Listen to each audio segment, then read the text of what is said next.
এই মেয়ে, তোমার সাহস তো কম বড় না। অনুমতি ছাড়া আমার রুমে ঢুকেছে কোন সাহসে?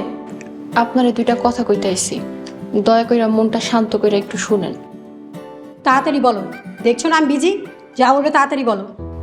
আপনি আদিলের লগে দুর্ব্যবহার করেন, বকাবকি করেন, আমার অনেক কষ্ট হয়। তাহলে দেখো কেন এই বাসা থেকে চলে যেতে পারো না?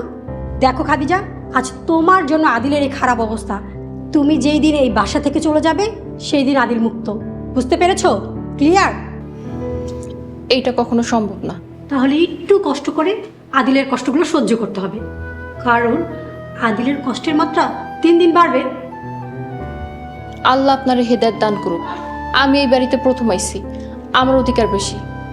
আপনি আমার এমন করে চলে যেতে কইতে পারেন না। আমি কি কি করতে পারি তার কোনো তোমার আইডিয়াই নেই। দেখো খাদিজা, আমি আদিলের সাথে এমন করি কেন জানো?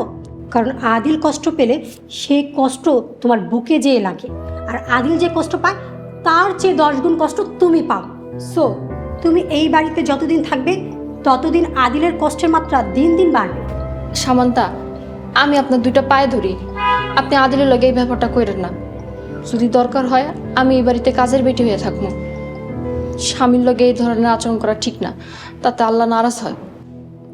দেখ, আমাকে জ্ঞান দিতে আসবি না, যা বের হ, গেট আউট।